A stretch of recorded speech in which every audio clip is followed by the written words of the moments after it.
निताई गौर प्रेमानंदे श्री श्री राधा गिरिधारी ललिता विशाखा देवी की जय। श्री श्री गौर निताई की जय। श्री जगन्नाथ बलदेव सुभद्रमयी सुदर्शन चक्र भगवान की जय। श्री नरसिम्हदेव भगवान की, श्रील प्रभुपाद की जय। ग्रंथराज श्रीमद् भागवतम की जय। ओम नमो भगवते वासुदेवाय।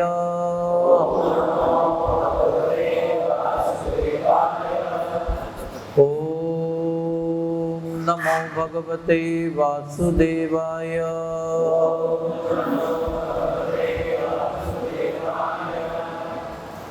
ओम नमो भगवते वासुदेवाय।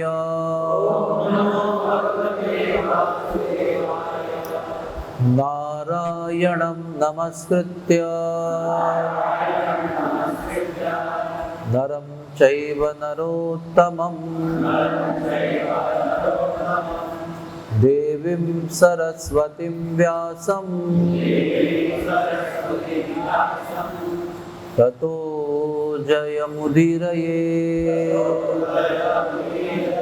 नष्टप्रायेषु अभद्रेषु नित्यं भागवत सेवया भगवतीरुत्तमश्लोके भक्तिर्भवति नैष्टिकी। कृष्णाय वासुदेवाय देवकी नंदनाय च नंदगोपकुमाराय गोविंदाय नमो नमः। तप्त कांचन गौरांगी राधे वृंदावनेश्वरी वृषभानुसुते देवी प्रणमामि हरिप्रिये। प्रणमामि हरिप्रिये। प्रणमामि हरिप्रिये।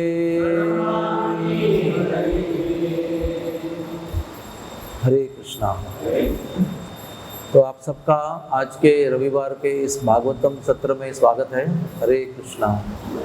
बहुत बहुत धन्यवाद आप सब लोग भागवत सुनने के लिए आए। आज हम श्रीमद् भागवत के तीसरे स्कंद के 26वें अध्याय से पढ़ रहे हैं और श्लोक क्रमांक है 56 और अध्याय का नाम है प्रकृति के मूलभूत सिद्धांत। 56वां श्लोक इस प्रकार से है। निर्विभेद विराजस्व ग्रोमश्मस्वादयस्ततः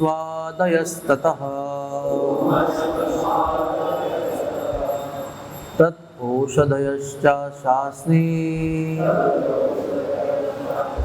शिष्णं निर्विविदे सता। अनुवाद इस प्रकार से है।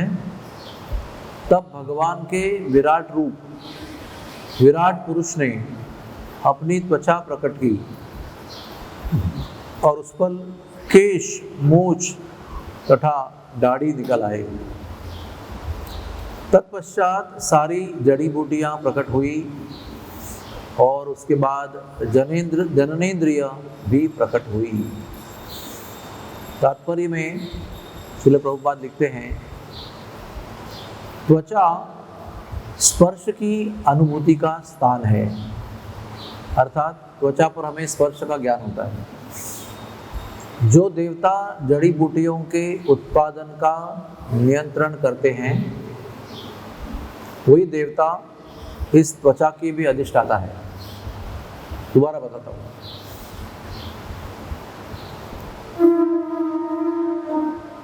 हर एक इंद्रियों के एक देवता स्वामी होते हैं। वैसे त्वचा के भी स्वामी हैं, और जैसे त्वचा से रोम निकलते हैं, केश निकलते हैं, वैसे ही पृथ्वी के पृष्ठभाग से जड़ी बूटियाँ निकलती हैं। तो इसीलिए इसके लिए दोनों के जो अधिष्ठाता देवता है वो एक ही है, लॉजिकल। ओम अज्ञानतिमिरन्धस्य ज्ञानाञ्जनशलाकया चक्षुरुन्मीलितं येन तस्मै श्री गुरुवे नमः। श्री चैतन्य मनोभीष्टं स्थापितं येन भूतले स्वयं रूपं तदा मह्यं ददाति स्वपदान्तिकम्। श्री कृष्ण चैतन्य प्रभु नित्यानंद श्री अद्वैत गदाधर श्रीवासदि गौर भक्तवृंद। हरे कृष्णा कृष्ण कृष्ण हरे हरे, हरे राम राम राम हरे हरे। तो ये जो अध्याय चल रहा है, इसमें कपिल देव भगवान देवाहुति से संवाद कर रहे हैं। देवाहुति स्वयंभुव मनु की पुत्री है,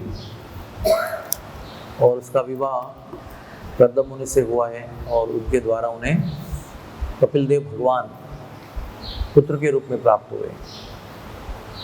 और ठीक योग्य समय पर पुत्र को जन्म देने के पश्चात भी अपने पुत्र की शिष्या के रूप में वो बैठ जाती है, और कपिल देव पुत्र होने पर भी गुरु का स्थान लेते हैं। और ये पुत्र माता के बीच में गुरु शिष्या के रूप में संवाद शुरू होता है।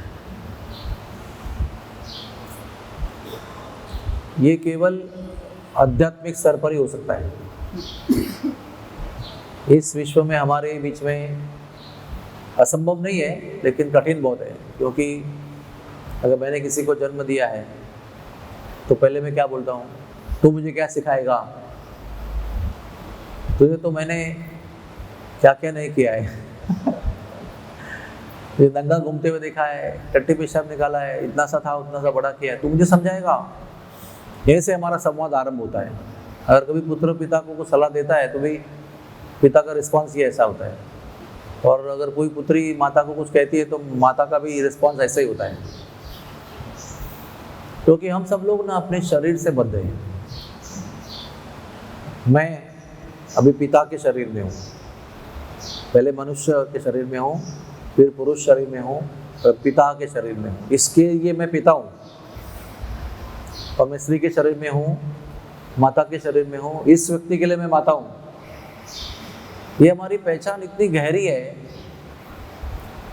कि हम लोग इस पहचान पर इतना आधारित रहते हैं कि इसके परे सोच ही नहीं सकते।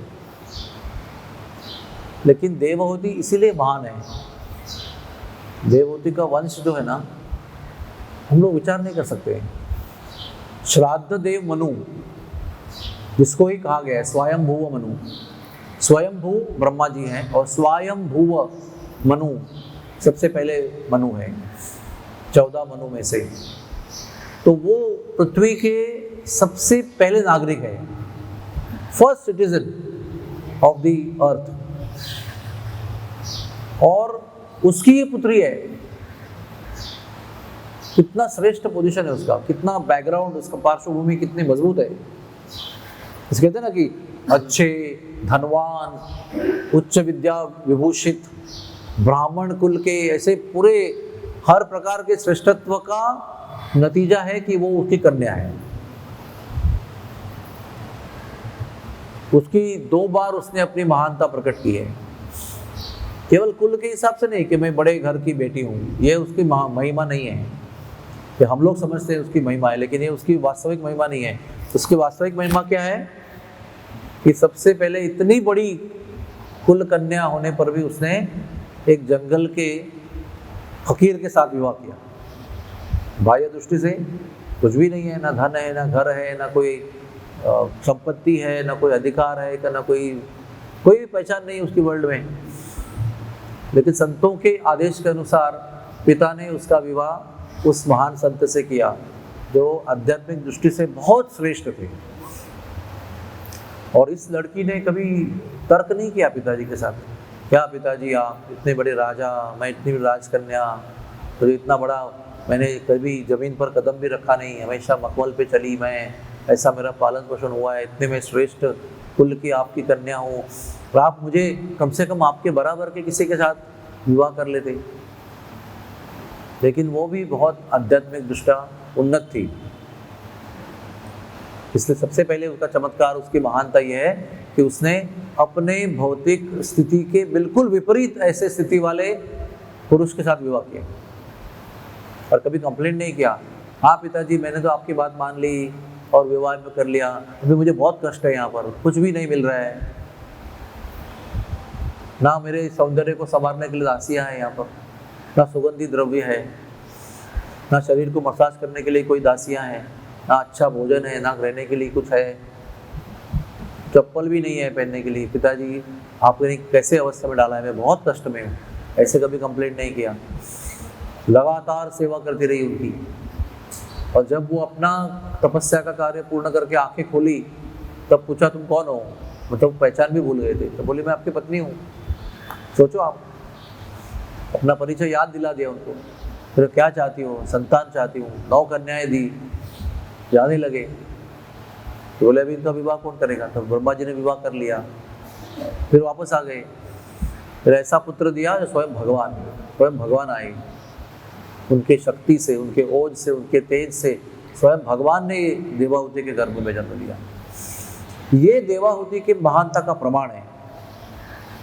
पहले क्रिया है उनकी महानता की जो उन्होंने स्वीकार किया, उसका प्रमाण यह है कि भगवान ने भी उसको क्या कहते हैं, स्वीकार कर लिया कि ये महान औरत, मैं आने के लिए इसका गर्भ योग्य है, ये भगवान ने दिया हुआ सर्टिफिकेट है। और उसके बाद जब वो बालक आता है तो तुरंत करदम मुनि चले जाते हैं। और फिर क्या होता है, बालक जो है सिद्ध अवतार है। मैंने कई बार आपको यहाँ बताया होगा सिद्ध अवतार का अर्थ क्या होता है। सिद्ध अवतार का अर्थ है कि जन्म होते ही वो 16 साल के बालक हो जाते हैं। जरूरी नहीं कि 16 साल के हो, लेकिन बड़े हो जाते हैं। जैसे कि वामन देव भी सिद्ध अवतार है, जन्म होते 8 साल के हो गए। सुखदेव भी सिद्ध अवतार है, जन्म होते ही 16 साल के हो गए। तो इनका बाल्यपन नहीं था, सीधे ही 16 साल के हो गए।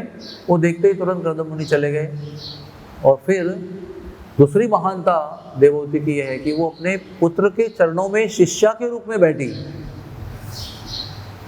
अर्जुन की भी यही महानता है, जीवन भर कृष्ण के मित्र बने रहे।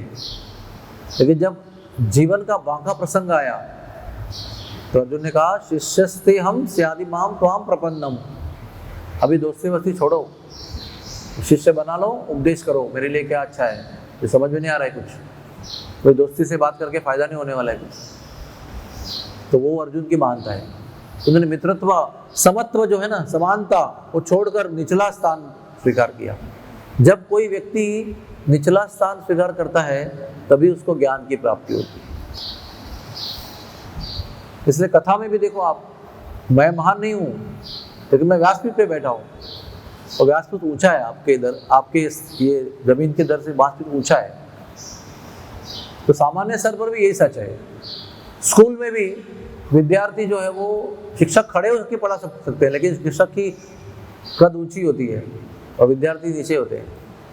गुरुजन भी पेड़ के नीचे बैठते थे, लेकिन वो सर ऊंचा होता था और जमीन पर विद्यार्थी बैठते थे। ये तो भौतिक स्थिति है, फिजिकल सिचुएशन, ऊपर नीचे। लेकिन आध्यात्मिक दृष्टि से नम्रता पूर्वक स्थान को स्वीकार करना, यही ज्ञान प्राप्त करने का एक मार्ग है, एक ही मार्ग है। जब अपने आप को हम निचला स्थान स्वीकार करते हैं, स्वेच्छा से, जबरदस्ती नहीं, मजबूरी से नहीं, स्वेच्छा से स्वीकार करते हैं, तब ज्ञान का प्रवाह शुरू होता है। जब तक अर्जुन अपने आप कुछ बोल रहे थे, कृष्ण शांत थे, कोई ज्ञान का प्रकाश नहीं हुआ। जब उन्होंने कहा शिष्यस्ते हम, तभी ज्ञान का प्रवाह शुरू हो गया। पहला वाक्य क्या बोला, कुतस्तः कस्मलमिदं, कहाँ से सब दोष आए तुम्हारे अंदर, वहां से वो ज्ञान का प्रकाश शुरू हुआ और विश्व का सर्वोच्च ज्ञान प्रकट हुआ। इसकी मूलभूत भूमिका क्या है, क्योंकि अर्जुन ने शिष्यत्व स्वीकार किया, निम्न स्थान स्वीकार किया। भगवान तो भगवान ही थे, लेकिन जब तक भगवान के मित्र बनकर समान स्तर पर थे, ज्ञान का प्रवाह नहीं हुआ। और यहाँ पर तो कम से कम तो समान थे वो, और समानता से नीचे आ गए अर्जुन, भगवान वही रहे। लेकिन ये तो माता थी, वो तो उसके ऊपर थी, इक्वल भी नहीं थी, उसके ऊपर थी, माता ने जन्म दिया है, हर दृष्टि से वो श्रेष्ठ है पुत्र से, लेकिन फिर भी वो समान भी नहीं हुई, वो तो निम्न स्तर पे गई हाथ जोड़कर। वैसे ही शिष्य थे हम, और फिर भगवान कपिल देव के द्वारा वो क्या कहते हैं उसको, अजरामर अमर शास्त्र सांख्य योग प्रकट हुआ, जो आज हमारे श्रीमद् भागवत में यहाँ पर हम सुन रहे हैं। अगर वो संभाषण करने वाले वो व्यक्ति दिव्य नहीं होते, और वो संभाषण में प्रकट हुआ ज्ञान दिव्य नहीं होता, अमलम नहीं होता, तो वो भागवत में प्रवेश नहीं करता। ये विशेषता है। अगर वो यहाँ पर है, इसका मतलब वो अमल है, इसके अंदर कोई तो किसी गुण का अमल नहीं है। और अभी जैसे मराठी में कहते हैं ना किचकट, किचकट का मतलब क्या होता है, बहुत डिफिकल्ट समझने के लिए, ज़्यादा रस नहीं आता है उसके अंदर। वही देखो, आपको सलाद दिया, गाजर काट के दिया, फिर बीट रूट काट के दिया, फिर ककड़ी काट के दिया, तो आपको बहुत बोर होता है काटने चबाने के लिए, बहुत देर तक चबाना पड़ता है उसके लिए। सब्जी कैसे, गुलाब जामुन तुरंत निगल सकते हैं खा के, बहुत हमको जल्दी रहती है उसको निगलने की। तो वैसे ही कुछ ये है, वैसे एब्सोल्यूट सत्य, परम सत्य के स्तर पर ऐसा नहीं है, ये पूर्ण रसपूर्ण है।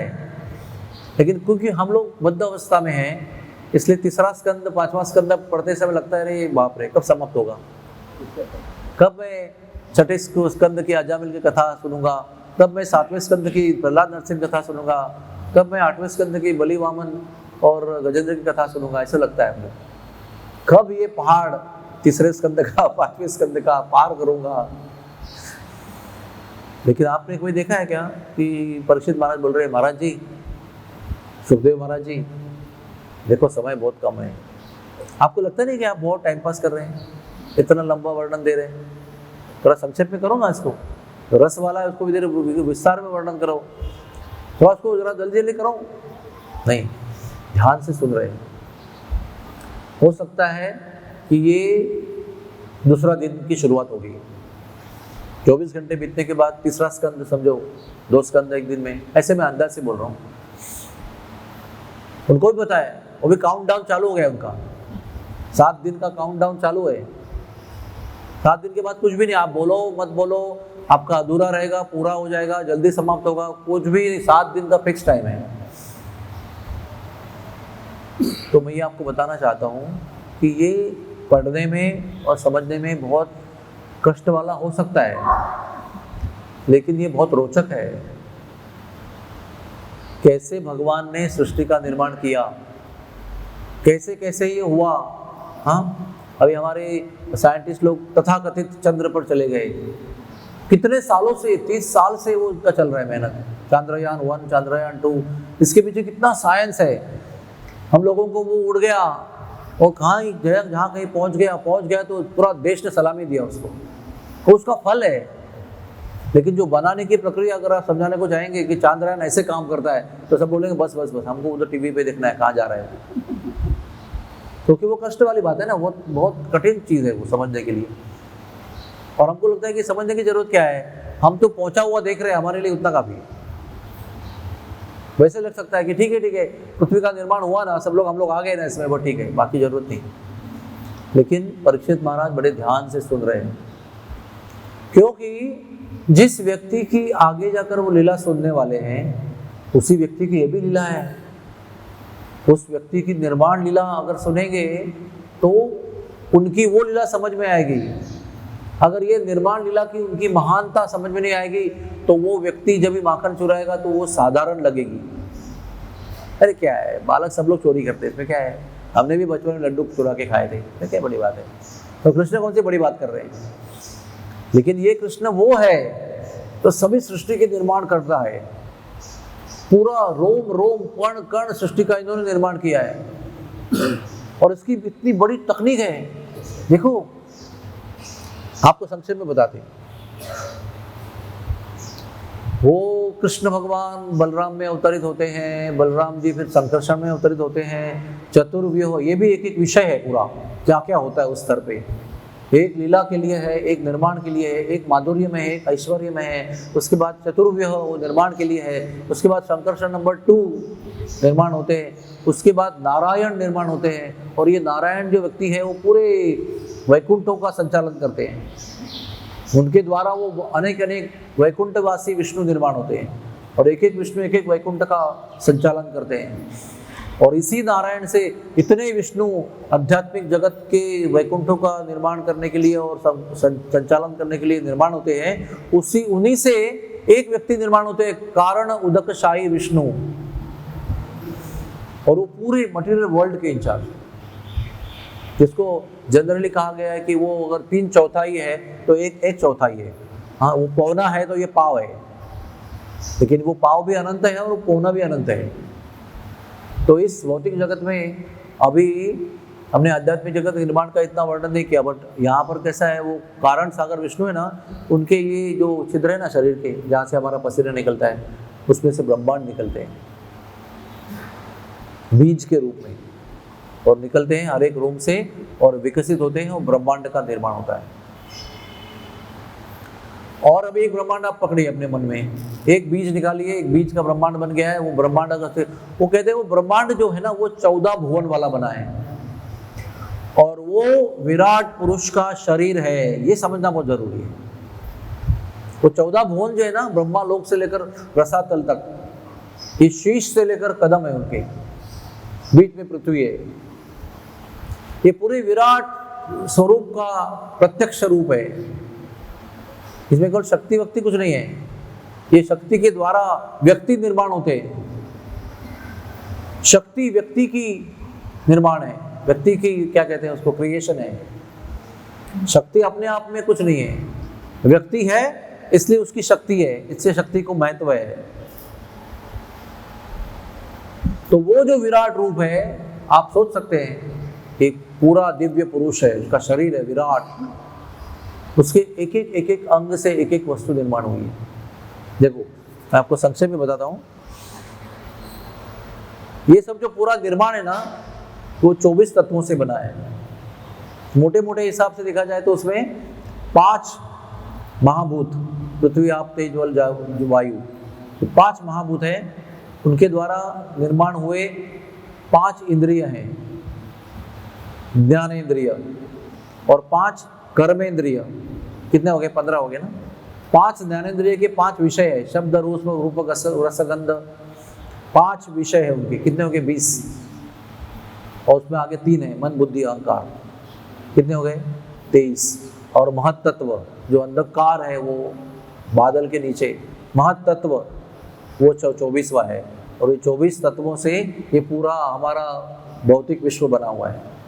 हमारा केवल ब्रह्मांड नहीं, अनंत ब्रह्मांडों से बना हुआ जो भौतिक विश्व है, जहाँ पर जन्म मृत्यु चलती है, ये 24 तत्वों से बना हुआ है। और यही 24 तत्व जो है स्थूल भी है और सूक्ष्म भी है। देखो कैसे बताता हूँ।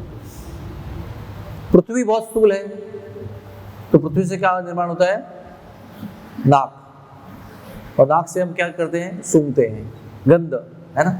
तो एक पृथ्वी है, उससे घ्राणेंद्रिय निर्माण होता है, और उससे वस्तु जो है वो क्या करते हैं, गंध लेते हैं उसका। कोई कड़वा गंध है, कोई मीठा गंध है, कोई बहुत स्ट्रॉन्ग गंध है, कोई माइल्ड गंध है।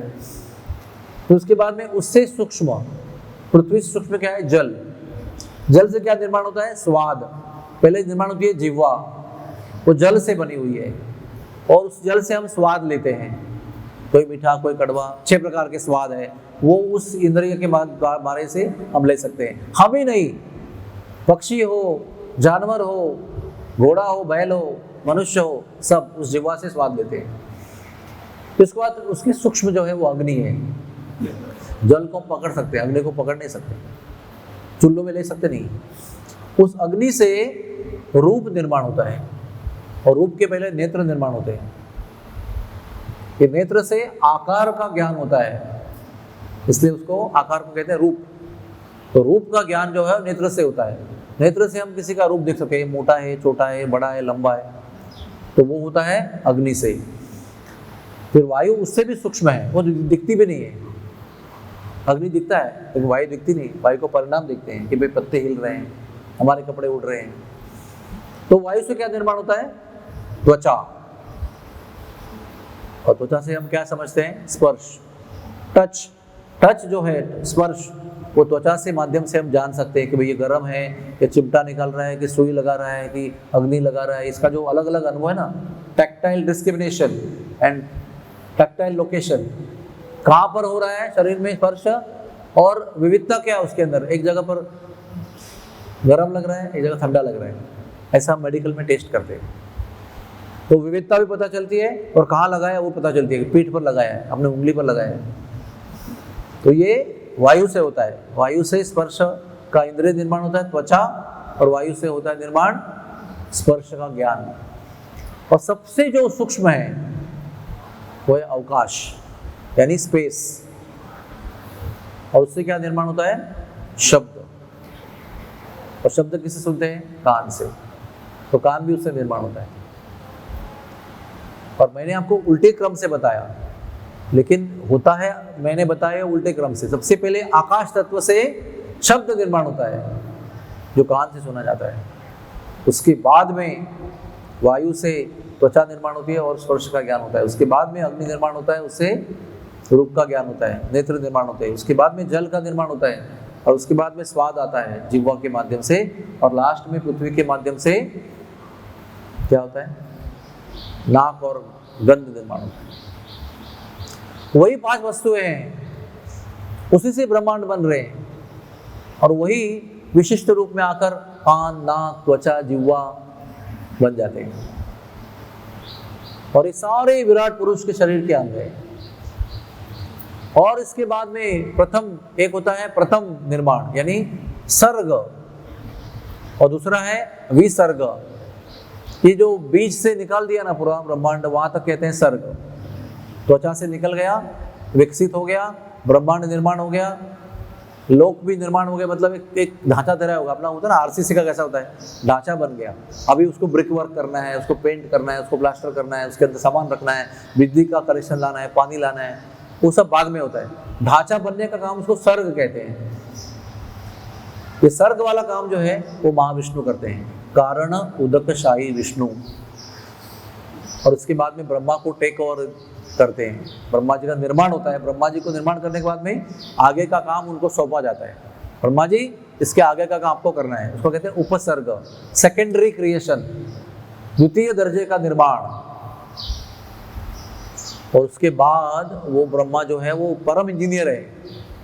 वो इस 24 तत्वों को विष्णु से लेते हैं और उसको ऐसा बनाते हैं, ऐसा बनाते हैं, ऐसा उसका कॉम्बिनेशन करते हैं कि एक से मैं बनता हूँ, एक से आप बनते हो, और बाकी सारे जीव, देवी देवता, जितने मछलियाँ, जितने कीटक, जितने पक्षी, जितने जलचर, जितने सभी लोग, मनुष्य, सब बन जाते हैं उससे।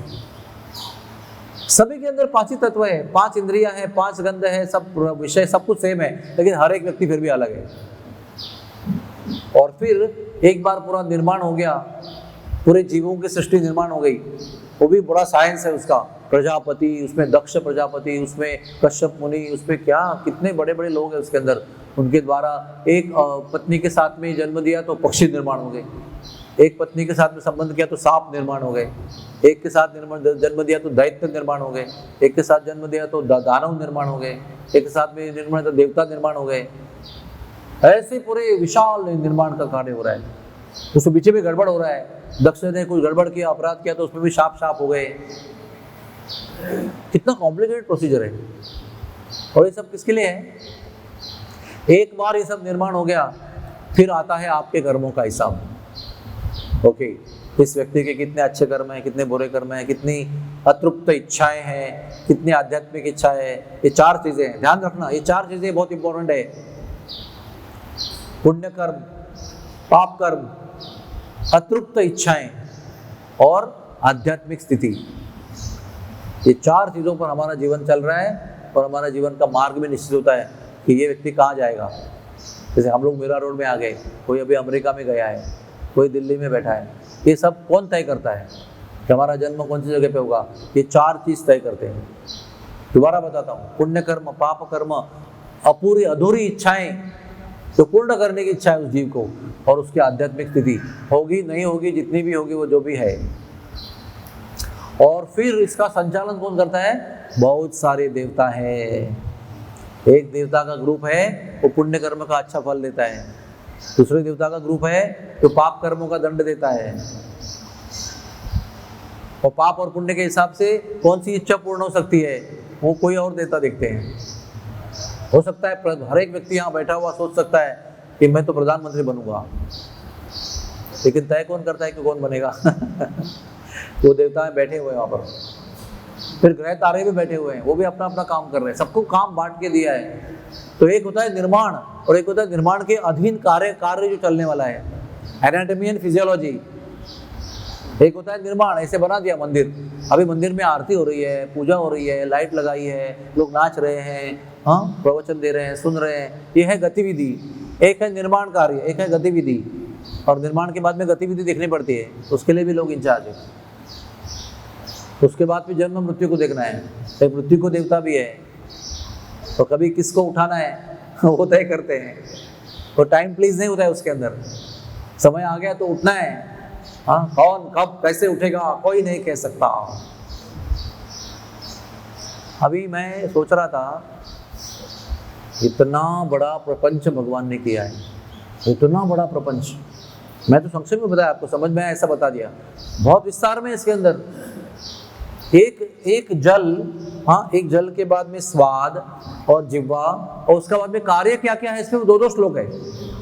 एक बार वर्णन दिया है जल का, उस पर 2 श्लोक दिए हैं, वो कैसे कार्य करने वाले हैं। फिर एक बार अग्नि का श्लोक दिया है, फिर 2 श्लोक दिए हैं। आप बराबर ध्यान से पढ़िए, कितना विस्तार रूप से प्लानिंग है ये, और इसमें हमको दिव्यता नजर आती है। ये सामान्य बुद्धि का लक्षण नहीं है। सामान्य बुद्धि चांद्रयान बना सकती है, लेकिन ये निर्माण नहीं कर सकती है।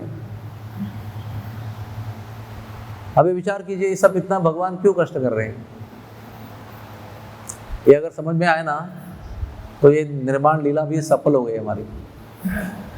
क्या कारण है उसका?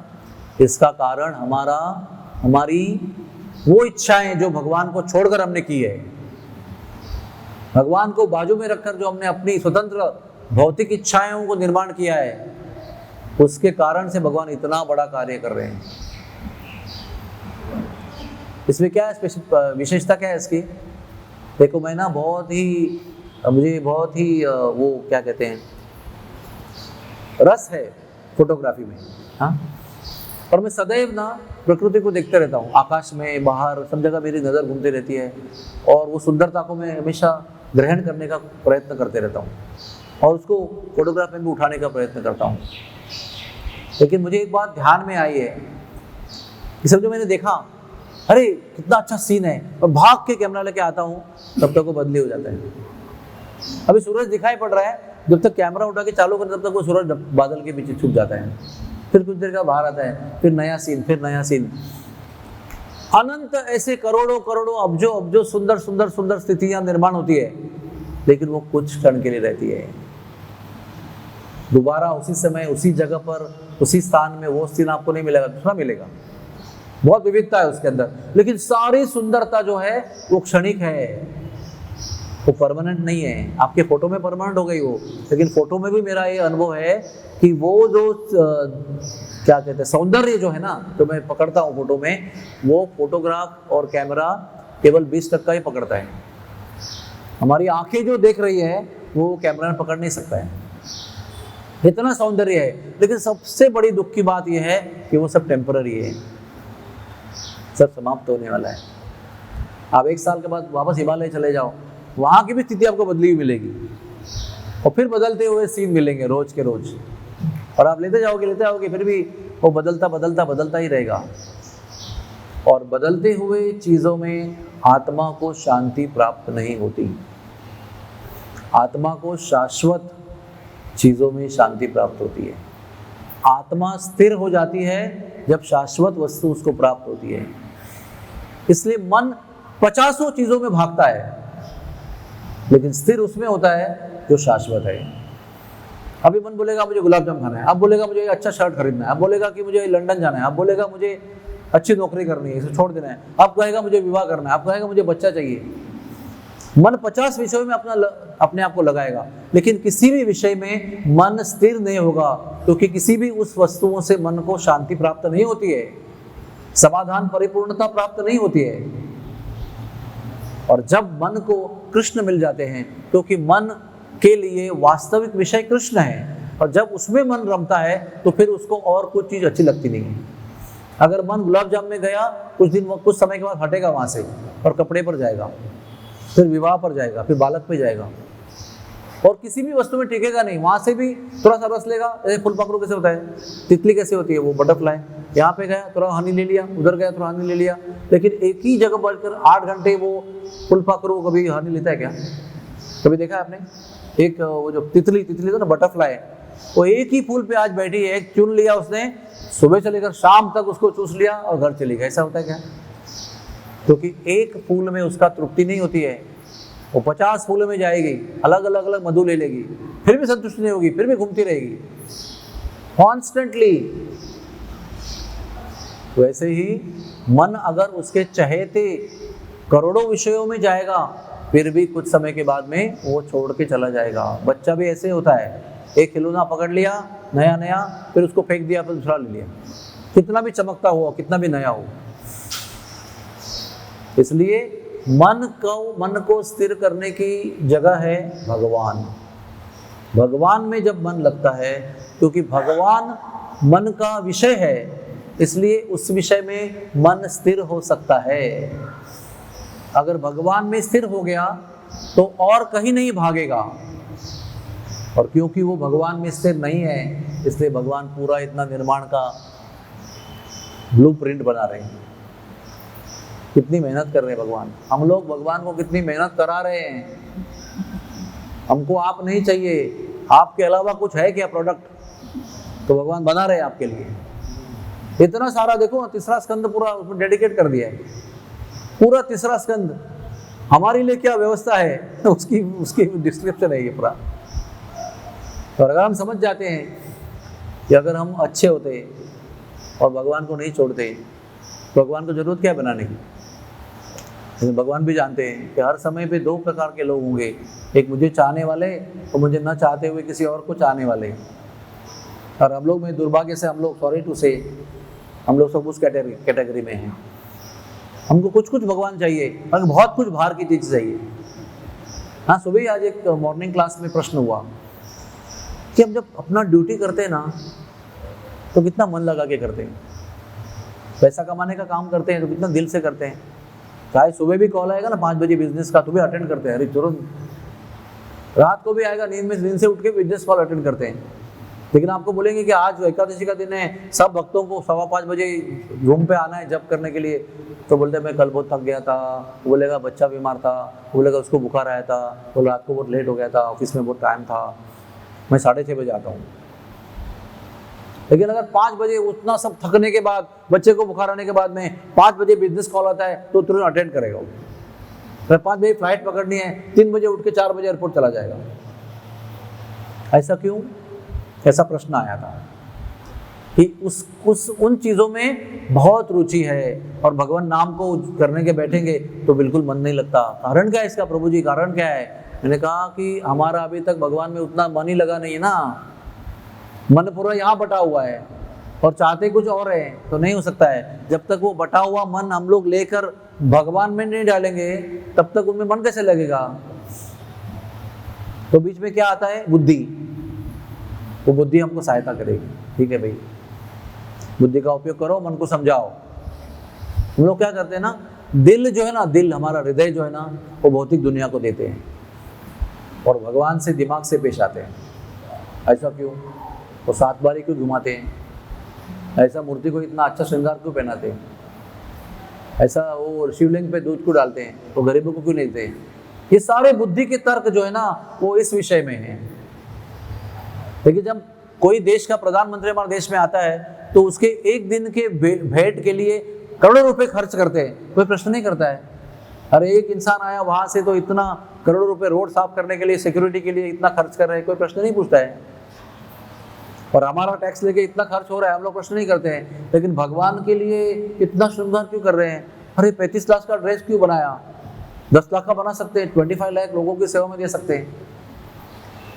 ये हमारे अनास्था का प्रतीक है, अश्रद्धालु होने का प्रतीक है।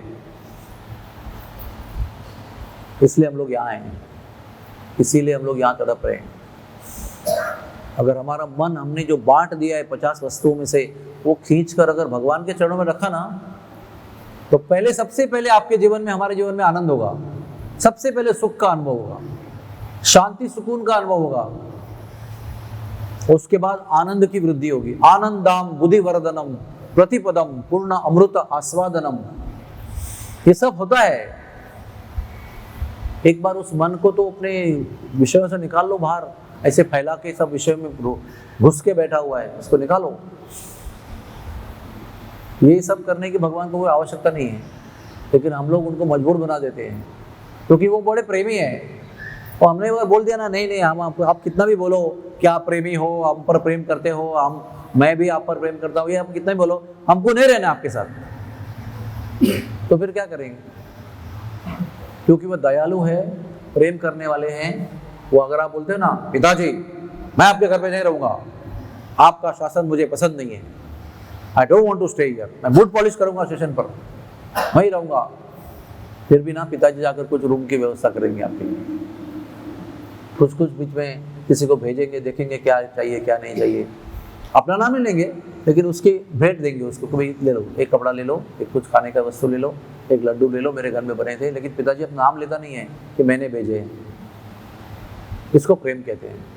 हमने भगवान से विद्रोह किया है, फिर भी भगवान हमारे लिए घर बना रहे हैं, है कि नहीं? कितना कष्ट कर रहे हैं, कितना मेहनत कर रहे हैं, कितना टेक्नोलॉजी यूज कर रहे हैं, जो बुद्धि के परे हैं, दिव्य टेक्नोलॉजी है ये, उससे हमारा निर्माण हो रहा है, उनको यहाँ से वहाँ भेजा जा रहा है, तो कर्मों का फल दिया जा रहा है। हमें क्या करना है इसके रिस्पॉन्स में? इसके रिस्पॉन्स में हमें उनका बनना है, क्योंकि यहाँ पर एक व्यवस्था भगवान ने बहुत चौक बना के रखी है। इतने सारे बड़े से बड़े निर्माण में एक वस्तु चौक बना के रखी है। आप कितना भी हाथ पांव हिलाओ, कितना भी हाथ पांव मारो, आपको सुख नहीं मिलेगा। अगर यहाँ पर सुख की भगवान ने व्यवस्था की, तो फिर भगवान को लगेगा कि मैंने इतना बड़ा निर्माण किया, ये बंदा मेरे पास लौट के ही नहीं आएगा, कभी इधर ही रहेगा। सारी सुविधा यहाँ बना के रखी है, लेकिन अगर सारी सुविधाओं के बीच में अगर लत्ता प्रहार होते रहेगा बीच बीच में, तो लगेगा कि अरे तो परमानेंट तो कुछ नहीं है। गुलाब जाम खाया अच्छा लगा, और एक खाया तो 10 हो गए, क्या करें, कैसे इसको पचाएं? एक जलेबी खाई अच्छी लगी, दूसरी खाई तो अच्छा नहीं लगा। सर्दी हो गई और मेरे को ठंडा पीने की इच्छा है, और सर्दी हो रही है, और पिया तो बुखार आ जाएगा उसके ऊपर, तो करूँ क्या मैं अभी? हाँ, भागता हूँ सब जगह, कहीं सुख का इंतजाम ही नहीं है। तब उसको पता चलेगा अरे ऐसा सब क्यों हो रहा है, तो पता चलेगा अरे तो मैं जड़ तो मैं ही हूँ इसकी। मैंने सोच लिया था कि भगवान नहीं चाहिए, इसलिए मैं यहाँ आ गया और यहाँ पे धक्के खा रहा हूँ। अभी क्या करना है? लौट के जाना है। तो वो भी बैठे हुए रेडी, हाँ रेडी बैठे हुए। कब आप उनके ऊपर मुड़ोगे और कहेंगे बस हो गया, अभी तंग आ गया मैं, भगवान तो ले चलो अपने आप को वापस, तो उसकी भी व्यवस्था करते हैं। आपको भेजने की व्यवस्था भी करते हैं, लेके जाने की व्यवस्था भी करते हैं। संतों को भेजते हैं, ज्ञान भेजते हैं, और शास्त्र भेजते हैं, भक्तों को भेजते हैं, मंदिर बनाते हैं अपने इधर वैकुंठ का अनुभव देने के लिए कि वैकुंठ का जीवन कैसा होता है। उसके एडवर्टाइजमेंट यही मंदिर है हमारे, सब सारी व्यवस्था करते हैं। कितने प्रेमी हमारे भगवान है। हम इतने नादान हैं, इतने शैतान हैं, हम सब लोग इतने विद्रोही हैं। हाँ, क्या हमारा गुणगान करे? सारे दुर्गुण से भरे हुए हम लोग यहाँ पड़े हुए हैं, फिर भी भगवान हमको त्यागते नहीं है, लगातार पीछे लगे हुए हैं। कीड़ा मकोड़ा बन गए, फिर भी हमारे हृदय में परमात्मा के रूप में बैठकर निर्देश दे रहे हैं, बेटा ऐसा कर वैसा कर, और वेट करते हैं, शांति से प्रतीक्षा करते हैं कि कब मेरे ओर मुड़ेगा, और मुड़ते ही तुरंत उसको लाभ देते हैं और वापसी का रास्ता बना देते हैं। और वो जो जब तय करता है कि वापस जाना है, तब से लेकर वापस पहुंचने तक का भी रास्ता जो है ना, उसको भी सहायता करते हैं भगवान, सपोर्ट देते हैं। तो विचार कीजिए, भगवान एक पिता होंगे ना आप, तो आपको पता चलेगा आप अपने बालक के बारे में कितना सोचते हैं। एक माता होंगे ना आप, तो आपको पता चलेगा कि हम भट्टी के बारे में कितना सोचते हैं, बच्चा कितना विद्रोह करता है, कितना उल्टा सीधा बोलता है, कितना अपमान करता है, कितना क्या क्या करता है, फिर भी माता पिता का जो रुख है ना वो बदलता नहीं कभी। अगर ये यहाँ पर सच है तो भगवान के विषय में कितना सच होगा। दिन रात हमारा चिंतन करते हुए कब मेरा छूटा हुआ जीव दोबारा लौट के मेरे पास आएगा। और इसलिए वो खुद आते हैं, स्वयं आते हैं और लीला करते हैं। देखो बलराम जयंती हुई, बलराम जी आए, उन्होंने सुंदर सुंदर लीला की, फिर कृष्ण आए, फिर कृष्ण ने अवतार लिया, फिर सुंदर सुंदर लीला की, अभी राधा रानी आएगी। हाँ, क्यों सब आ रहे हैं? ये जन्म मृत्यु वाले दुख भरी जगह में आने की क्या जरूरत है उनको? उनके पास आध्यात्मिक जगत है, सब प्रेम करने वाले वहां पर। वहां जन्म भी नहीं है, मृत्यु भी नहीं है, शरीर की बदबू नहीं है, और ये सब झंझाल वहां पर नहीं है। प्रेम ही प्रेम है, हर प्रकार का प्रेम, तेज, औदार्य, मधुरता, हर चीज का वहां पर प्रचुर मात्रा में प्राकट्य है। वो छोड़कर यहाँ आ रहे, जैसे प्रधानमंत्री अपना महल छोड़कर जेल में आ रहे हैं। जेल में बैठने के लिए नहीं, जेल के वासियों को मिलने के लिए आ रहे हैं। अरे भैया चलो, अभी तुम कितना यहाँ पर चढ़ोगे। ये हमको समझ में आया तो सुखदेव जी का जो प्रयोजन है भागवत का वो सफल, कपिल देव का जो प्रयोजन है माता के साथ संवाद का वो भी सफल, सारी कथाएं सफल, भगवान का अवतार लेने का प्रयोजन भी सफल। अगर हमारे मन में, अगर हमारी वृत्ति में अगर भगवान के विषय में आसक्ति, आकर्षण निर्माण होता है तो ये सब क्या कहते हैं, वर्दी है, इज ऑल योग्य है, everything is fine. Radha Rani आएगी, देखो कितना सुंदर कुमकुमात्मा, हाँ, सुंदर राधिका अष्टम का गायन किया गया। ऐसी दयालु राधा रानी, परम दयालु। इसमें एक श्लोक है बीच में, जब विराट पुरुष अपने अंतरंगा शक्ति में लिप्त हो जाता है तो दिव्य शक्ति निर्माण होती है, और जब जीव इससे हटता है अंतरंगा शक्ति से तो जीव जो है वो क्षीण क्षीण क्षीण हो जाता है। ये भी दिया इधर। जब भगवान, देखो ये 19वां श्लोक है, जब भगवान अपनी अंतरंगा शक्ति से प्रकृति में व्याप्त होते हैं, अंतरंगा शक्ति से माध्यम से प्रकृति में आते हैं, हाँ, क्रिएशन में, तो प्रकृति समग्र विराट बुद्धि को उत्पन्न करती है। तो विराट बुद्धि क्या है? भगवान को समझने के लिए जरूरत वाली बुद्धि है वो, इसको हिरण्मय कहते हैं, इसका नाम है हिरण्मय। लेकिन ये जो विराट बुद्धि है वो तब घटित होती है जब प्रकृति बद्ध जीवों के गंतव्यों द्वारा, अरे बहुत हिंदी बहुत मुश्किल है, उसका अर्थ बताता हूँ आपको।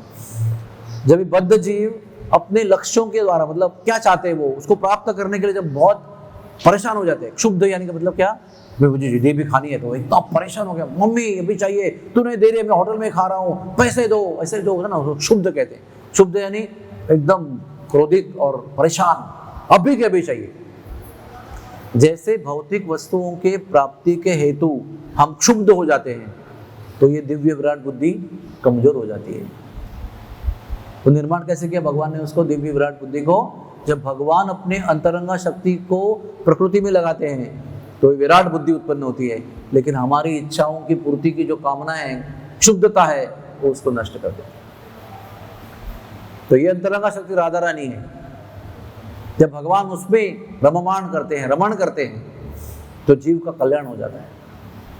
और जब हमें भगवान के अंतरंगा शक्ति में विलीन या रमण होने की क्रिया में रुचि होती है तो हमारा कल्याण हो जाता है। सोचिए आप इस बात पर। तो फाइनल राधा रानी कौन है? राधा रानी भगवान की शक्ति है, लेकिन भगवान से अभिन्न है। भगवान की शक्ति होने पर, भगवान से अभिन्न होने पर भी भगवान से अधिक दयालु है। जब भगवान से अलग होकर वो शक्ति निर्माण होती है तो भगवान की करुणा जो है, भगवान की करुणा से कई गुना होकर उनमें बैठ जाती है। The compassion which is there in Krishna, when it gets separated, it becomes multiplied many times in Radharani. इतना बार वो मल्टीप्लाई होती है करुणा कि स्वयं कृष्ण भी उसके अधीन हो जाते हैं, उस करुणा के अभिलाषी बन जाते हैं। उस करुणा के चाहते बन जाते हैं। वो करुणा भी उनकी है, लेकिन जब राधा रानी नाम के व्यक्ति में वो प्रकट होती है तो कृष्ण भी नतमस्तक हो जाते हैं उसके सामने। ये है राधा रानी। इसलिए ये तत्व जो है वो छुपा के रखा हुआ है, इसको रहस्यमय कहते हैं। ओपन सीक्रेट पब्लिक में इसकी चर्चा नहीं होती है। पब्लिक में कृष्ण की चर्चा होगी कि माखन चुरा रहे हैं, रासलीला रचा रहे हैं और गिरधारी को उठा रहे हैं, गिरिराज को उठा रहे हैं, सब चर्चा पब्लिक में होती है। लेकिन राधा रानी के विषय में ये अंतरंग चर्चा पब्लिक में नहीं होती है। क्यों? क्योंकि जब ये बुद्धि विषयों को प्राप्त करने के लिए भ्रष्ट हो चुकी है, तो विषयों को प्राप्त होकर क्षुब्ध होते हैं उसको प्राप्त करने के लिए। तो क्षुब्धता में जो बुद्धि भ्रष्ट हो गई है, उस बुद्धि से राधा रानी के तत्व को हम नहीं समझ सकते।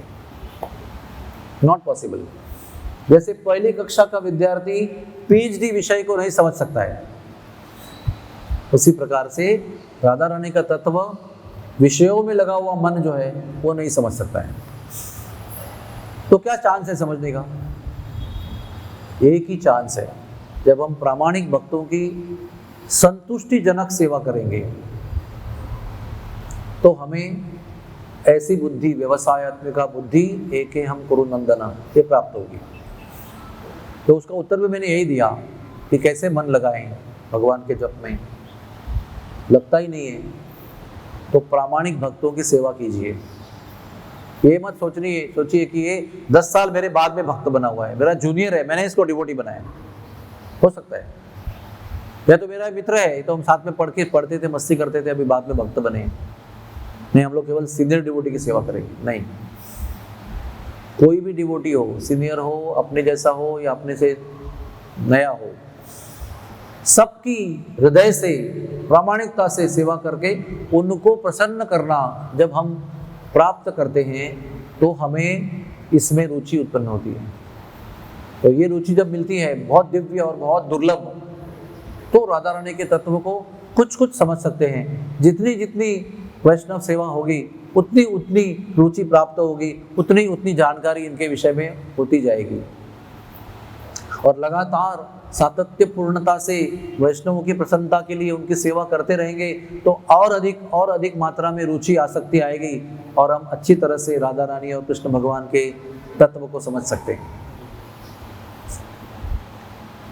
ये जो शरीर दिया है ना, पंच महाभूत से बना हुआ, इसमें जो 5 ज्ञानेंद्रिय भी है, 5 कर्मेंद्रिय भी है, 5 विषय भी है और मन बुद्धि अहंकार भी, इतना पूरा व्यवस्था बना के रखा है ना, ये बहुत टेम्पररी है, बहुत दुखदायी है। लेकिन यही दुखदायी व्यवस्था भगवान को प्राप्त करने के लिए भी पर्याप्त है।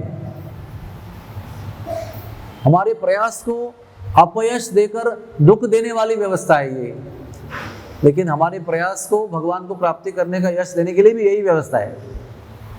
यही व्यवस्था है।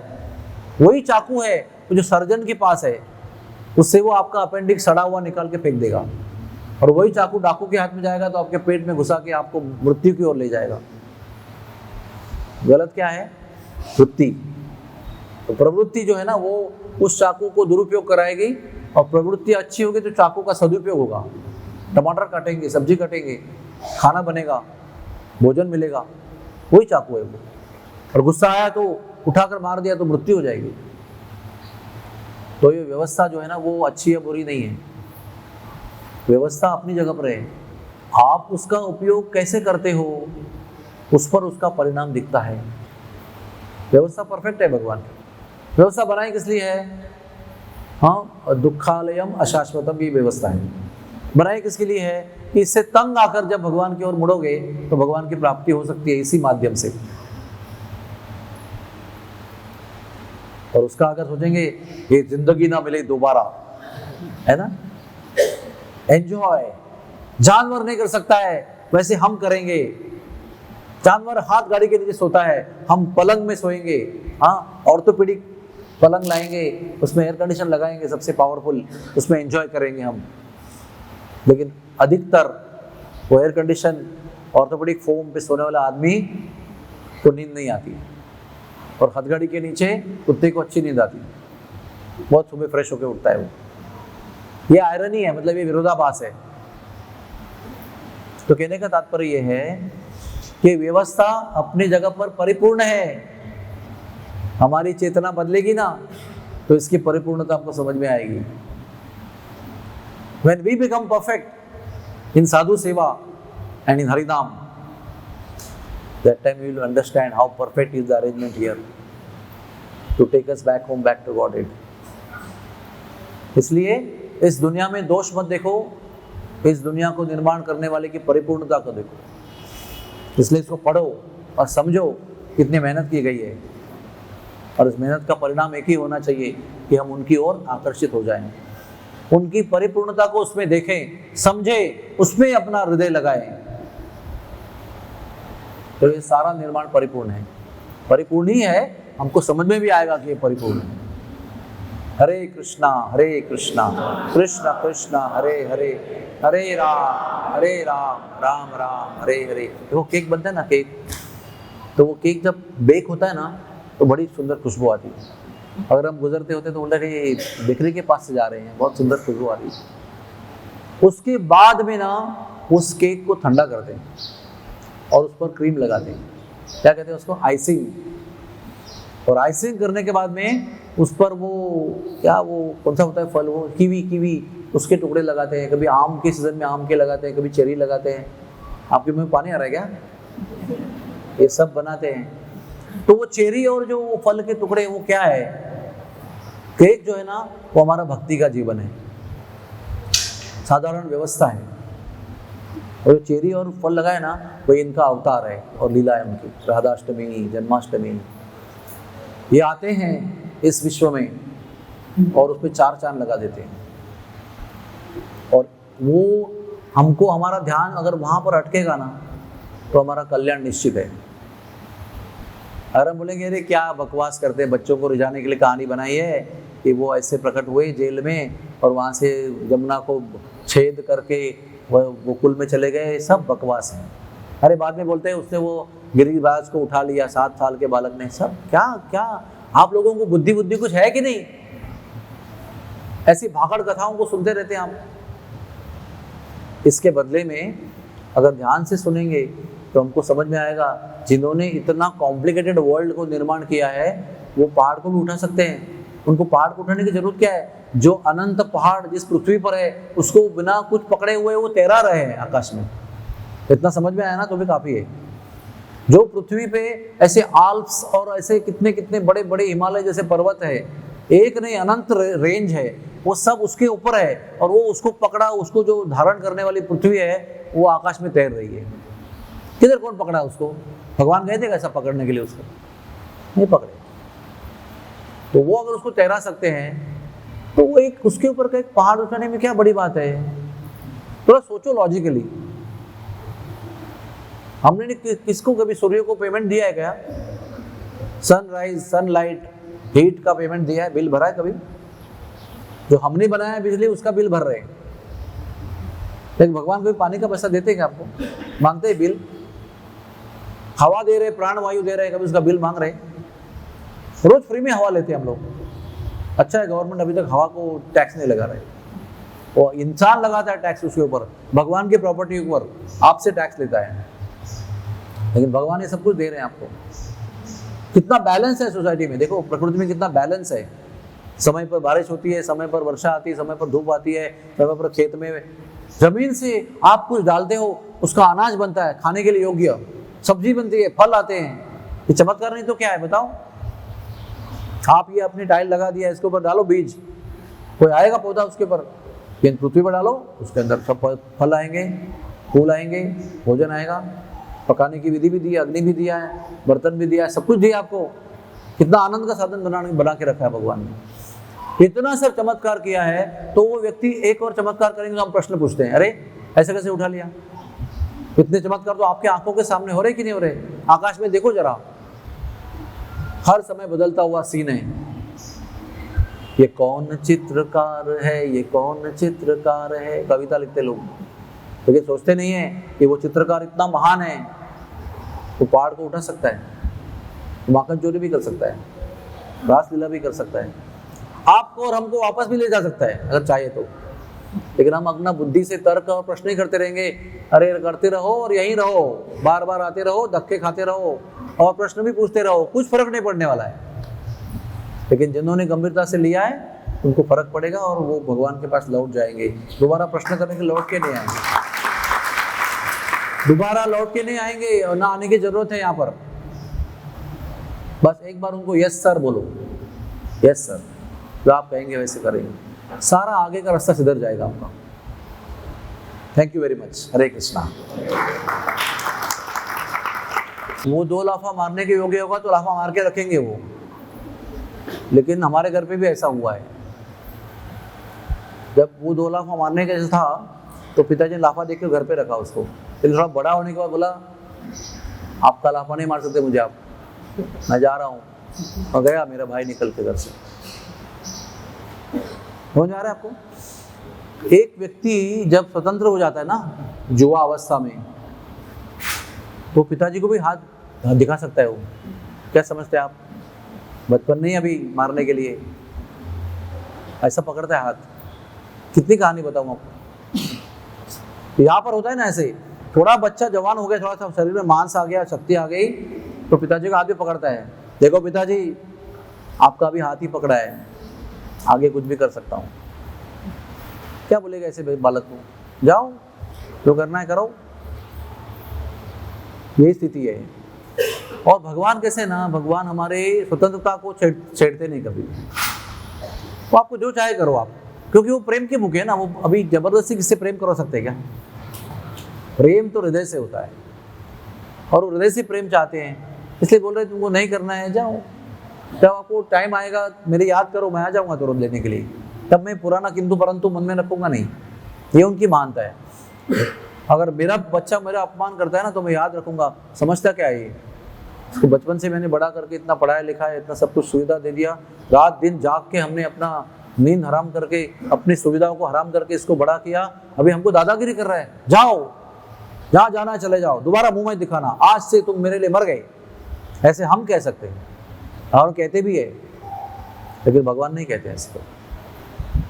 तो इतना सारा उनका हमने अपमान किया है, उनको छोड़कर आए यहाँ पर, उनको छोड़कर गंदी गंदी बातों का अनुभव ले रहे हैं, फिर भी वो वेट कर रहे हैं कब इसका मन बदलेगा। लेकिन वो स्वेच्छा से आएगा तब तक वेट करेंगे। वो ज्ञान देंगे, संतों को भेजेंगे, सब कुछ करेंगे, लेकिन जब मन परिवर्तन स्वेच्छा से होगा ना तब आने को, जब जबरदस्ती लेने को नहीं आएंगे। क्योंकि फायदा क्या है उसका? जबरदस्ती लेने से क्या होता है? परिणाम निकलेगा नहीं उसका ना। प्रेम का अनुभव होगा क्या जबरदस्ती से? प्रेम का अनुभव हृदय से होता है। तो एक थॉट अच्छा है, उसका प्रश्न ऐसे करना चाहिए, हम क्यों नहीं सुधरते? उनको सोचते हैं कि उन्होंने 2 चाटा क्यों नहीं मारा और घर पे क्यों नहीं रखा, लेकिन हम क्यों नहीं सोचते कि हमने चाटा मारने का समय क्यों लाया उनके ऊपर, है ना? उन्होंने अच्छी शिक्षा दिया, अच्छी परवरिश दिया, हम क्यों नहीं अच्छे बच्चे बने और क्यों नहीं घर पे रहे, क्यों छोड़ के गए? भाई पिताजी हाथ लगाने का नहीं, हाँ मैं जा रहा हूँ, अभी तुम्हारा मुंह देखना नहीं चाहता, ऐसा पिताजी को बोलेंगे तो पिताजी क्या करेगा बेचारा? यही स्थिति है। शब्द की उत्पत्ति आकाश से हुई। मैंने बताया मेरे प्रवचन में, शब्द की उत्पत्ति आकाश से हुई, अवकाश, स्पेस। और आकाश की उत्पत्ति किससे हुई? आकाश की उत्पत्ति भगवान से हुई। विराट रूप से आकाश के पहले निर्माण हुआ, आकाश तत्व का। ये तो मैं समझा था पूरा, आज पूरा समझाया मैंने, वही समझाया। सबसे पहले महाविष्णु ने ब्रह्मांड निर्माण किया, उस ब्रह्मांड में वो विराट रूप की तरह प्रकट हो गए। 14 भुवन उनका ही स्वरूप है। फिर उनमें से एक एक वस्तु निर्माण हुई। पहले शब्द हुआ, तो शब्द के लिए कान बने सुनने के लिए, समझ में आया? फिर वायु बना, फिर उससे त्वचा बनी। ये सीक्वेंस है। सबसे पहले आकाश, सूक्ष्मता सबसे पहले, स्थूलता लास्ट में। Subtle items first, gross items बाद में।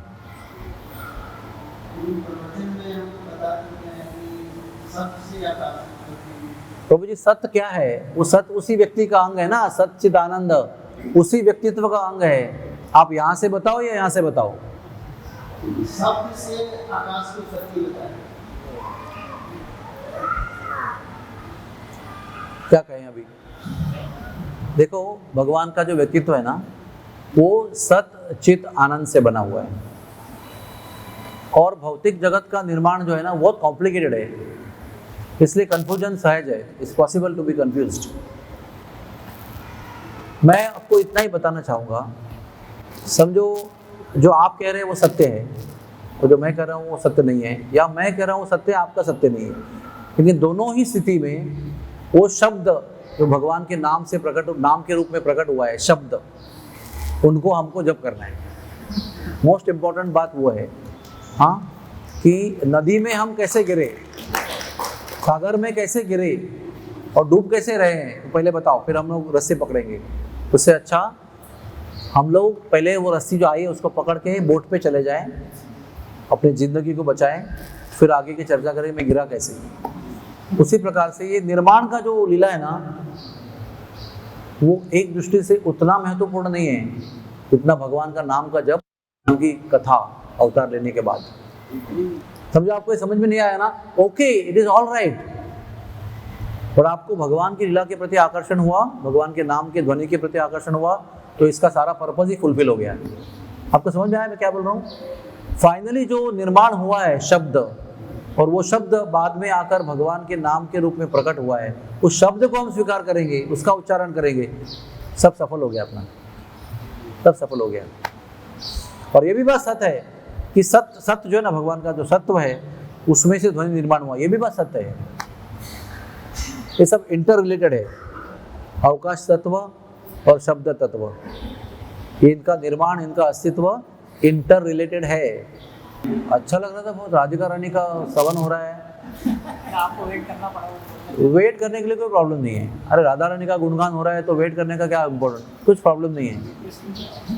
राधा रानी का जो राधिका स्तवम यहाँ पर किया गया ना, उससे जो मैं निर्माण लीला में सोच रहा था, वहाँ से मन मेरा उठकर राधा रानी के पास चला गया, तो मैंने उसको फॉलो करने की कोशिश किया, कुछ वो ध्वनि से सुनाई नहीं पड़ रहा था मुझे, इसलिए मैं उस पर ध्यान कर रहा था। जब राधे राधे हुआ तो मैं बोलने लगा उसको, तो मुझे बड़ा अच्छा लगा कि आज के प्रवचन में राधा रानी का उल्लेख होना ही है, उसका निश्चय तभी हुआ, आते वक्त नहीं हुआ था। राधिका स्तवनम जब सुना तभी लगा, अरे वाह, अभी कुछ दिन के बाद राधाष्टमी है, इसलिए राधिका स्तव अष्टकम गाया जा रहा है, कितनी अच्छी बात है। भगवान के विषय में ना प्रतीक्षा में कोई दर्द नहीं होता है कुछ, ये ध्यान रखना। भगवान के विषय में प्रतीक्षा जो है वो भी आनंद देती है। इनफैक्ट प्रतीक्षा जो होती है ना भगवान के विषय में, वो आने वाले आनंद को बढ़ाती है। वो उर्दू में शेर भी है ऐसा कि प्रतीक्षा बहुत इंपॉर्टेंट है, क्योंकि प्रतीक्षा है इसलिए मिलन में खुशी है, अगर प्रतीक्षा नहीं होती तो मिलन भी क्या होता, ऐसा एक शेर है। मैं बताऊंगा नहीं जान उसके उसको, लेकिन तात्पर्य इसका ये है कि आध्यात्मिक जीवन में प्रतीक्षा भी बहुत पावरफुल होती है, जो आगे वाले आनंद को अनेक बार गुणित कर देती है, मल्टीप्लाई कर देती है। इसलिए प्रतीक्षा में कोई दुख नहीं, दर्द नहीं, कुछ नहीं होता है। कोई सोचना भी नहीं मैं परेशान था बैठा रहा, कुछ नहीं, कुछ नहीं। ये अभी 2 घंटे के प्रवचन का विषय है।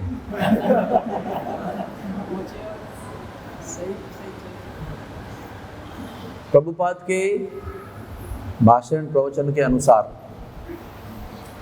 इस विश्व का व्यक्ति चंद्रलोक में नहीं पहुंच सकता है, क्योंकि उसके लिए पुण्यों की आवश्यकता होती है, जिसको देवता लोग नापेंगे और आपको योग्य होंगे तो आपको चंद्रलोक में जन्म देंगे, वहां पहुंचेंगे। चंद्रलोक में यहाँ से जाने का कोई साधन नहीं है। साइंटिस्ट लोग अपने रिसर्च के अनुसार एक ऐसे ग्रह पर चले गए हैं जो बहुत अचीवमेंट बहुत बड़ी है, देश के लिए बहुत बड़ी अचीवमेंट है, सुरक्षा के हेतु और किसी बहुत सारे उद्देश्य हैं उसके। तो ये समय जो है ना, मैं आपको बता रहा हूँ, अच्छी तरह से बता रहा हूँ, ध्यान से सुनना इसको। ये समय इस सत्य पर बहस करने का नहीं है कि वो चांद पर पहुंचे या और कहीं पहुंचे। तुम बात कुछ कह रहे हैं, वो कुछ कह रहे हैं, लोगों को बहका रहे हैं, ये चर्चा तर्क करने का ये समय नहीं है। मैंने क्या देखा कि वो कहाँ पर भी पहुंचे, लेकिन वहाँ पहुंचने पर पूरा देश एकत्र हुआ और तालियां बजाई। देश की जो एकता इसमें प्राप्त हुई ना, हो गई, वो ज़्यादा इम्पोर्टेंट है आज की स्थिति में। आज की स्थिति में हमारे देश को एक होकर खड़ा होने में जो ज़रूरत है ना, वो और किसी में नहीं है। अगर वो हमारा चंद्रयान 3 किसी जगह जाने पर हो सकता है, तालियां बजाओ, वो इम्पोर्टेंट है। वो इम्पोर्टेंट है। और रही बात आध्यात्मिक सत्य की, वो अगर नहीं भी है क्या फर्क पड़ता है, क्या फर्क पड़ता है? अगर विश्व के नेत्र में अगर हमारा देश आगे बढ़ रहा है, हमारा सम्मान बढ़ रहा है, जो विश्व में आज तक किसी ने भी नहीं किया, कहते हैं 615 करोड़ में पहुंच गए। तो एक अच्छा मैसेज आया था, आप सुन लो उसको, कि वो गाड़ी है ना, कौन सी, वो इनोवा, एयर कंडीशन इनोवा गाड़ी का जो रेट है वो 22 रुपया पर किलोमीटर है अगर आपको हायर करनी है, लेकिन केवल 16 रुपये पर किलोमीटर के रेट से हमारा चांद्रयान यहाँ से उधर पहुंच गया जहां पर पहुंचा है। पूरी दुनिया हैरान है, अमेरिका, रशिया, चाइना, इतना सस्ते में, और वो जगह के साउथ पोल में कोई पहुंचा नहीं आज तक, वहां पर अपना इंडिया का झंडा गाड़ दिया गया। तो मैं केवल देखता हूँ, सत्य असत्य की मुझे चिंता नहीं है, मैं देख रहा हूँ कि आज की स्थिति में हमारे धर्म को वृद्धि करने की आवश्यकता है। हमारे देश का धर्म जो है वो सनातन धर्म है, उसको वृद्धि करने के लिए सारे हिंदुओं में एकता होने की जरूरत है, सनातन धर्मियों में, और वो होती हुई नजर आ रही है। ये न के न प्रकार है ना, यहाँ से वहाँ से, शास्त्र से, तरक्की से, स्पेस में जाने से, अगर देश का सम्मान बढ़ता है हमारे, तो हमारा धर्म ही बढ़ेगा उससे, क्योंकि भारत की जो अस्तित्व है ना, भारत का अस्तित्व वो धार्मिक है 100%। ये बात भी सच है कि जब हम राष्ट्रवादी बनते हैं, जय भारत बोलते हैं ना, तो हम सब लोगों की राष्ट्रीयता धार्मिकता है, क्योंकि हमारा देश की भूमि धर्म के ऊपर ही आधारित है। जब कोई अमेरिकन राष्ट्रवाद को पालन करता है कि मैं अमेरिकन हूँ, आई लव अमेरिका, तो उसमें कोई आध्यात्मिकता नहीं होती है। प्लीज अंडरस्टैंड कि जब मैं भारत देश पर गर्व करता हूँ तो मेरी आध्यात्मिक उन्नति होती है, क्योंकि यही वो भूमि है जहाँ पर सारे भगवान और उसके अवतार ने जन्म लिया है। Please understand. इसलिए मैंने केवल इतना ही देखा, मैं इतना ही देख के खुश हो गया कि सारे लोग इकट्ठा होकर भारतीय बनकर भारत का गुणगान कर रहे हैं, भारत के यश को है ना तालियां बजा रहे हैं। वो चर्चा अलग है, और वो चर्चा से अभी कोई मतलब नहीं है। अगर हमारे धर्म की वृद्धि हो रही है उसको पकड़ो, आगे जाकर धर्म को पालन करने की सुविधा उत्पन्न होगी उसको पकड़ो। See that and support that. एक बात लास्ट बताना चाहूंगा कि हमारे धर्म के लोग हैं ना, जब हमारा धर्म का कोई उत्सव होता है, जैसे दशहरा होता है, दिवाली होती है, गणपति आते हैं और नवरात्रि होती है, तो हम लोग ना गंदे गाने लगाकर नंगा नाच करते हैं उनके सामने। उनको छोड़ते समय, उनको लाते समय सभी गंदे कपड़े पहनकर, गंदे गंदे गाने जो अभी चल रहे हैं मीडिया में, वो गंदे अश्लील गानों को बजाकर उस पर अश्लील नृत्य करते हैं हमारे भगवानों के सामने। लेकिन इतर धर्मीय कभी भी अपने उत्सव में, कभी भी क्रिसमस में और ईद में ऐसा नंगा नाच नहीं करते हैं, वो गंभीरता से चलते हैं। क्यों नहीं हम लोग गंभीर बने? अगर हम भगवान को मानते हैं, उनका जुलूस निकालते हैं, तो क्यों गंदे कपड़े पहनकर गंदे गानों पर नाच करते उनके सामने? क्यों उनका अपमान करते रोड पर? क्यों उनके कानों में बड़े बड़े गंदे गंदे गानों का लाउडस्पीकर बजाते हैं? क्योंकि हम ही लोग हमारे धर्म के प्रति इतने आदरणीय नहीं हैं। We don't respect our own dharma only. तो आप क्या उम्मीद करते हैं कि आपके धर्म का सम्मान दूसरों से होगा? आपके धर्म का सम्मान आपसे ही होगा। आपके धर्म की रक्षा आपको ही करनी है, आपके धर्म के विषय में आपको ही गंभीर बनना है। दूसरा व्यक्ति आपके धर्म की महानता के विषय में गंभीर नहीं हो सकता है। You only have to become serious. तो माहौल अच्छा है भगवान की दया से। पृथ्वी ते आचे सर्व नगरादि ग्राम, सर्वत्र प्रचार होवे मरो धाम। ये उन्होंने 500 बार पहले वर्ष बताया था। अभी सच होने का समय आ गया है, हो रहा है सच। वो कैसा है ना, जैसे तवा गर्म होता है ना, तुरंत रोटी पकानी चाहिए। अगर वातावरण हमारे धर्म के प्रचार के लिए, सनातन धर्म के, वैष्णव धर्म के प्रचार के लिए अनुकूल है, उसको पकड़ो आप, बाकी सब छोड़ो। हम लोग यहाँ किस लिए बैठे हैं? हमको भगवान के नाम का प्रचार करना है, और भगवान के नाम के प्रचार करने के लिए राजनैतिक स्थिति अगर अनुकूल होती है तो what is problem? Very good, क्योंकि राजनीतिक अनुकूल होने के बजाय धर्म की प्रचार नहीं हो सकता है। राजनीतिक स्थिति अगर अनुकूल नहीं है, you can not preach Krishna consciousness. आपको गुफा में बैठना पड़ेगा भजन करने के लिए, चुप चुप के जप करना पड़ेगा। राजनैतिक स्थितियां सुधर रही है इसलिए हम लोग धर्म का पालन बढ़िया से कर रहे हैं। 550 साल अनेक संतों के आत्मदहन और खून खराबे के बाद में अभी राम मंदिर हमारे जीवित काल में बन रहा है। इससे बड़ी बात नहीं हो सकती है कि हम लोग कह सकते हैं, हमारे वंशज कहेंगे हमारे परदादा तो राम मंदिर के उद्घाटन के समय जीवित थे, और बाद में भी कहेंगे कि राम मंदिर का उद्घाटन हुआ तो हमारे परदादा यात्रा लेकर गए थे अयोध्या में। हो सकता है। ये बड़ी प्राप्ति है, ये ऐतिहासिक प्राप्ति है। लगता है राजनीतिक है, लगता है पॉलिटिकल है, लेकिन ये आध्यात्मिक प्राप्ति है हमारे लिए।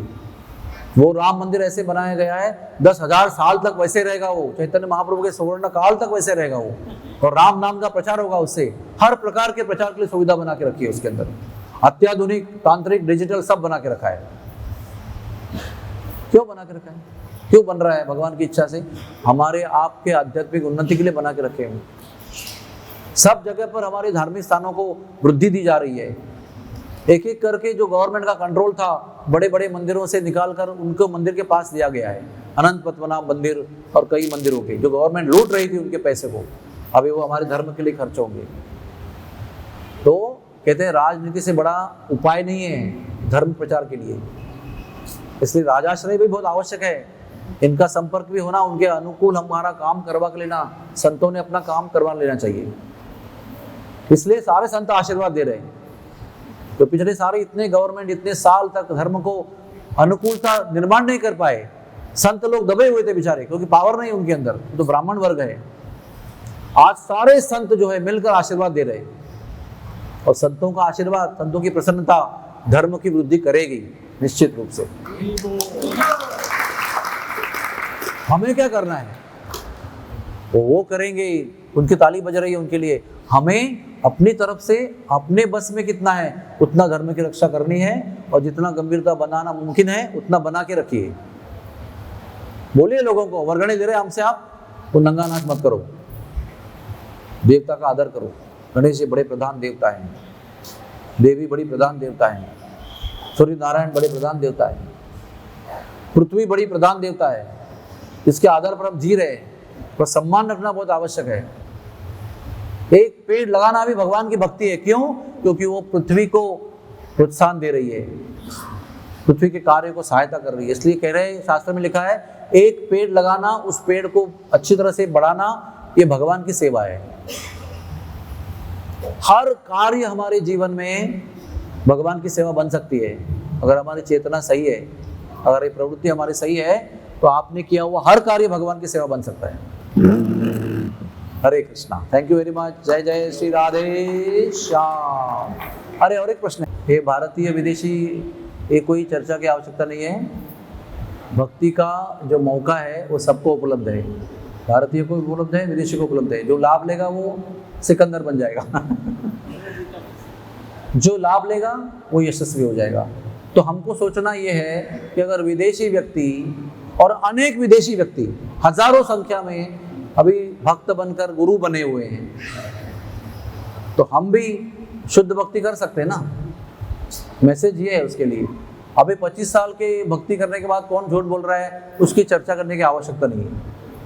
हमें देखना यह है कि हमें वो मौका मिला है कि हम भी शुद्ध भक्त बन सकते हैं। ऐसा मौका मिला है, बने कि नहीं वो आगे की बात है, लेकिन हमारे लिए मौका, ऐसा अवसर, फॉर्मूला मिला हुआ है प्रभुपाद की दया से। जिन्होंने लाभ लिया है वो शुद्ध भक्त बन गए, हमने नहीं लिया है इसलिए हम लोग वही बने। मैसेज ये है, हम भी लाभ ले लीजिए, हम भी लेना चाहिए, और वो साध्य जो है वो साध्य करना चाहिए बस। बाकी हमारा उद्देश्य ये नहीं कि कौन झूठ बोल रहा है, कौन क्या कर रहा है, कौन माया में है, कितना क्या कर रहा है। What is the use of discussion of all this? कि भक्ति का माहौल तैयार करके और उसमें हम अपने आप को भक्त बता रहे हैं और फिर हम झूठ बोल रहे हैं, तो फिर वो प्रचार कैसे होगा? प्रश्न आपका सही है। तो हमें ऐसा उदाहरण बनना चाहिए कि लोगों के लिए प्रेरणादायक हो। दूसरा क्या करना चाहिए हमारे नियंत्रण में नहीं है। आपको क्या करना है आपको तय करना है, मुझे क्या करना है मुझे तय करना है। तो मैं इतना ही बोलूँगा कि मुझे इसका लाभ लेकर शुद्ध भक्त बनना है, एक अच्छा उदाहरण बनना है, ये मुझे तय करना है। बाकी मेरे हाथ में कुछ नहीं है। हरे कृष्णा कृष्णा कृष्णा हरे हरे, हरे राम राम राम हरे हरे। धन्यवाद।